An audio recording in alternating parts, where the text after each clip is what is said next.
இன்னைக்கு ராகுல் காந்தி அவர்கள் இந்தியா முழுக்க ஒரு கேள்வி வைத்தார். இந்தியாவில் இருக்கிற செயலாளர்களிலே 95 செயலாளர்கள் இருக்கிறார்கள். அந்த 95 செயலாளர்களிலே 90 செயலாளர்கள் ஒரே முற்பட்ட ஆதிக்க சமூகத்தை சார்ந்தவர்களாக இருக்கிறார்களே, பிற்படுத்தப்பட்டவர்களுக்கு எங்கே பங்கு இருக்கிறது? மிகவும் பிற்படுத்தப்பட்டவர்களுக்கு எங்கே பங்கு இருக்கிறது? பட்டியலின மக்களுக்கு எங்கே பங்கு இருக்கிறது? பழங்குடி மக்களுக்கு எங்கே பங்கு இருக்கிறது?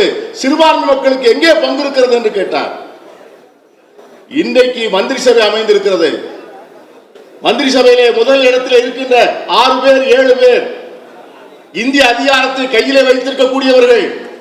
நாளைக்கு அமைய போகிற அத்தனை sub committees, cabinet sub committees, அதில் இருந்து பொறுப்பேற்கக்கூடியவர்கள் அத்தனை பேரும் யாராக இருக்க போகிறார்கள்?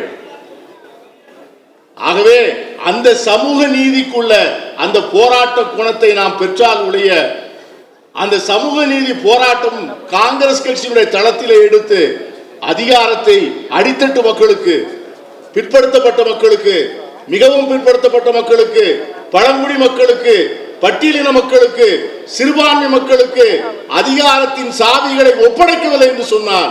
காங்கிரஸ் கட்சி இன்று ராகுல் காந்தி முன்னெடுத்திருக்கிற இந்த மிகப்பெரிய போராட்டம் வெற்றி பெறாது. அதற்கான தளமாக தமிழக காங்கிரஸ் தளத்தை மாற்ற வேண்டும். மிக மகிழ்ச்சியாக இருக்கிறது. தலைவர் இன்றைக்கு ஒரு பட்டியலின சமூகத்தை சார்ந்தவர், சட்டமன்ற கட்சி தலைவர் ஒரு சிறுபான்மையை சார்ந்தவர். நம்முடைய நாடாளுமன்ற உறுப்பினர்கள் இந்த அனைத்து சமூகங்களிலிருந்து வந்திருக்கிறார்கள். பல மாவட்டங்களிலே நம்ம செயல்படுகிற தலைவர்கள் பல்வேறு சமூக பின்னணியிலிருந்து வந்திருக்கிறார்கள். இன்றைக்கு இந்தியா கூட்டணி என்பது ஒரு அணியாக அகில இந்திய அளவு முழுவதும் ஒரே குரலாக ஒலித்து வரக்கூடிய 2 ஆண்டுகளிலே மோடியினுடைய அரசை எப்படி வீட்டுக்கு அனுப்புவது என்று முடித்த பிறகுதான் நம்முடைய இளங்கோவன் அவர்கள் சொன்னது போல நாம் போய வேண்டும். அதுவரை தமிழக அரசியல் களத்திலே பாராளுமன்ற தேர்தல் முடிந்து விட்டது, பஞ்சாயத்து தேர்தல் வந்து விட்டது. தேர்தலுக்கு தேர்தல் இடைவெளியே இல்லை. பஞ்சாயத்து தேர்தல் முடிந்த உடனே சட்டமன்ற தேர்தல் வந்துவிடும். பஞ்சாயத்து தேர்தல் முடிந்த உடனே சட்டமன்ற தேர்தல் வந்த பிறகு நீங்கள் எங்கே போய் மற்ற வேலைகளை பார்க்க முடியும்? Always on election mode. The party has to be on election mode for the next 2 years.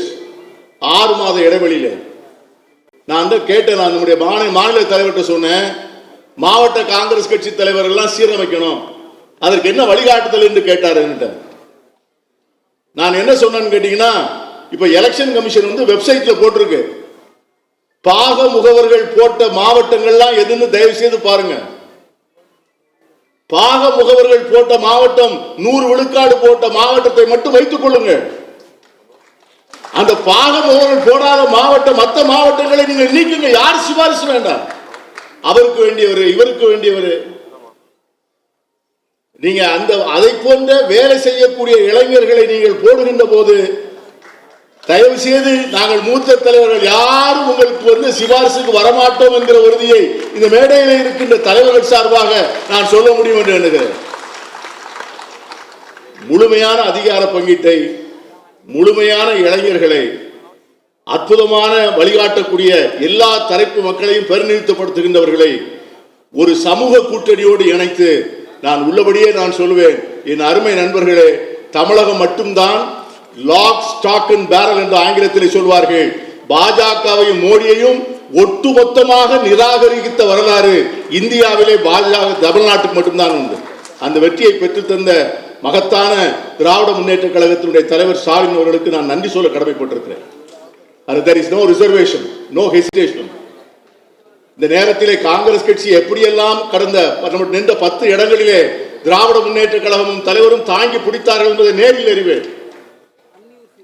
Sudha அவர்களுக்கு தெரியும், பல்வேறு நாடாளுமன்ற உறுப்பினர் போட்டி போட்டவர்களுக்கு தெரியும். எந்த நேரமும் துவங்கி விடாமல் 24 மணி நேரமும் கண்காணிப்பாக இருந்து ஒரு தொகுதியை கூட ஒரு ஓட்டு கூட விடக்கூடாது என்று சொல்லி அருமையாக ஒருங்கிணைத்த நம்முடைய திராவிட முன்னேற்ற கழகத்தினுடைய தலைவருக்கு நாம் நன்றி சொல்ல வேண்டிய கடமைப்படும். ஏன்னா அடுத்த 2 ஆண்டுகள் அண்ணா திராவிட முன்னேற்ற கழகம் என்று சிந்தி செதறி சின்னாமன்னமாகி கிடக்கிறது.